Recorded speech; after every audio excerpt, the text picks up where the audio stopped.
নমস্কার, গুরু কৃপাই কেবলম। আজ আমি আপনাদের একটা ছোট্ট টোটকা বলবো, মন দিয়ে শুনুন। যাদের আধ কপালি হয়, অর্থাৎ অর্ধেক কপালের অর্ধেক ব্যথা হয় বা মাথায় ব্যথা হয়, এই মাথা ব্যথা দূর করার জন্য দশকর্মার দোকান থেকে সাদা গুলুঞ্জার দানা দশকর্মা দোকানে পাবেন। ওখান থেকে এই দানাগুলো কিনে নিয়ে এসে পাউডারের মতন গুঁড়ো করবেন এবং কাপড় দিয়ে ছেঁকে তাকে গঙ্গা জল মিশিয়ে নরম মণ্ড তৈরি করুন। একদম নরম, সেই মলমের মতন তৈরি করুন।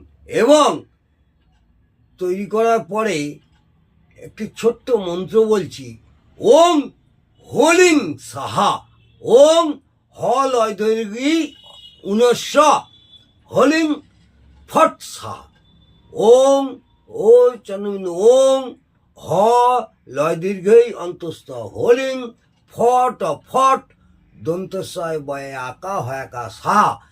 এ ওং ওং হলিং ফট সাহা নামক মন্ত্রটি 11 বার দ্বারা শোধন করে রোগীকে ব্যথার জায়গায় লাগালে উপকার পাওয়া যাবে এবং আশানুরূপ ফল পাবেন। আবার বলি, যাদের আধ কপালি আছে, কপাল তুলতে পারে না, মাথায় ব্যথা হচ্ছে, এই মাথা ব্যথা দূর করার জন্যে কি করবেন? সাদা গুলুঞ্জার দানা দশকর্মা দোকানে পাবেন।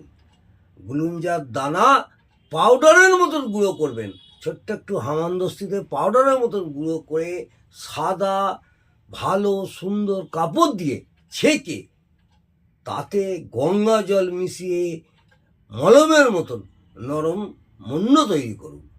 তারপর ওইটা তৈরি হয়ে যাওয়ার পর এই মন্ত্রটি বলবেন, ওম হলিং ফট সাহা, ওম হলিং ফট সাহা। এই মন্ত্রটি 11 বার মন্ত্রটি পাঠ করে শোধন করে রুগীকে ব্যথার জায়গায় লাগালে আশানুরূপ ফল পাওয়া যাবে। অবশ্য করে দেখতে পারেন। যদি আপনারা এটি কয়েকবার করার পর আপনাদের ভালো হয়, অবশ্যই কমেন্টে জানাবেন। নমস্কার, জয় মা তারা।